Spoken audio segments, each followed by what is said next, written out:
This is a demonstration of the nquiringMinds careshare platform. Once you have matched a carer to a requirement using the careshare exchange portal, the careshare app lets you manage and report on the process of fulfilling the requirement. So again, we're going to show two screens side by side. On the left hand side we have John Truelove, who is a primary carer looking after his mother Ethel.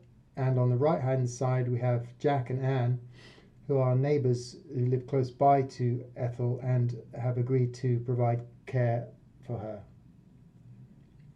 So first thing to do is look in the diary of John Truelove, and we see that there is a pending lunch appointment for Ethel, so lunch with Ethel, and it's requesting Jack to fulfill this care requirement.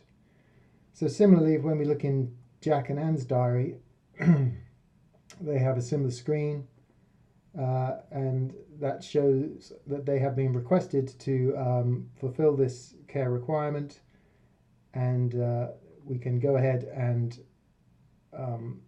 let's go ahead and accept this requirement.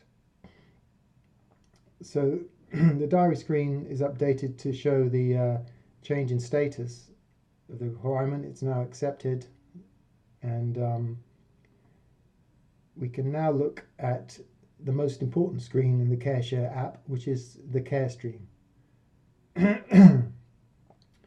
So this is John Truelove's way of seeing every single event that's associated with Ethel in sort of a timeline format. So here we can see there's just one entry which says that Jack and Anne have accepted the request to the lunch with Ethel appointment. So now going back to Jack and Anne's view, if we say that they're going to go ahead and visit Ethel, so the visit tab will list all the pending appointments that Jack and Anne have in their diary. At the minute that's just one, lunch with Ethel. There's also an ad hoc mode which we'll come back to in a minute. So for the time being we're just going to go ahead and click on the lunch with Ethel appointment. So this part of the demonstration shows the workflow capabilities of the nquiringMinds platform. It's not so relevant to the sort of friends, family and neighbour scenario that we're showing at the minute, but it's more relevant to paid for carers, volunteers, etc., where it's probably necessary that various steps and processes are gone through in the way of completing the requirement. So here we can add optional text status,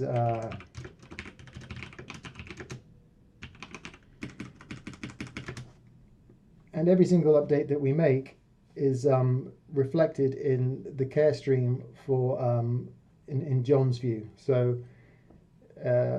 all the updates happen in real time, and John gets an immediate view of what's happening with regards to Ethel.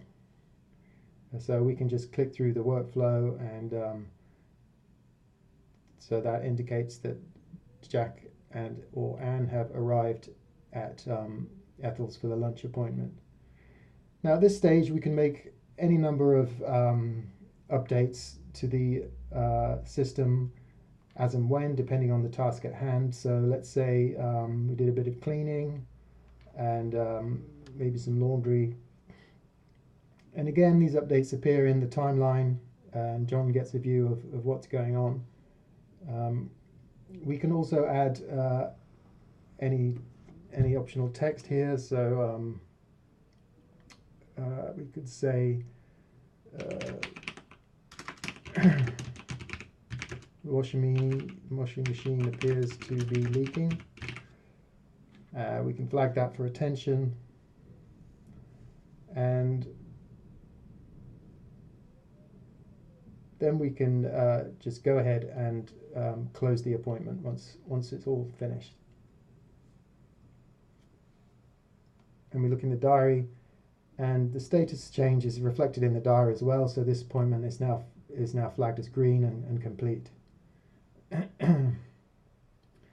So going back to the visit tab for the carer, as well as sort of scheduled appointments, it's the system supports what are called sort of ad hoc updates. So it could be that in particular for friends, family, and neighbours, there's maybe the case where you're popping to the shops, or you want to make an update to the care stream without there being a formal sort of appointment scheduled.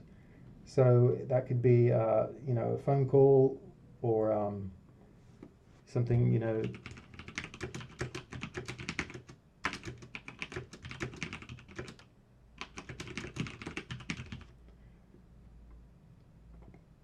again, all these updates are sent into the care stream, and John gets a view of them straight away. Now, as well as updates made by carers, the care stream also shows updates from any sensors that are fitted to Ethel's house. So Ethel has a temperature sensor fitted, and a motion detector, and a panic button. So if we switch on to include sensor notifications in the stream, then we can immediately see that there was an update from the temperature sensor at 12:19 today to say the temperature is 20.5 degrees. Obviously, John then knows that the heating is working or whatever. Here we have motion detection at various times throughout the day, and there's also a panic button that Ethel can use to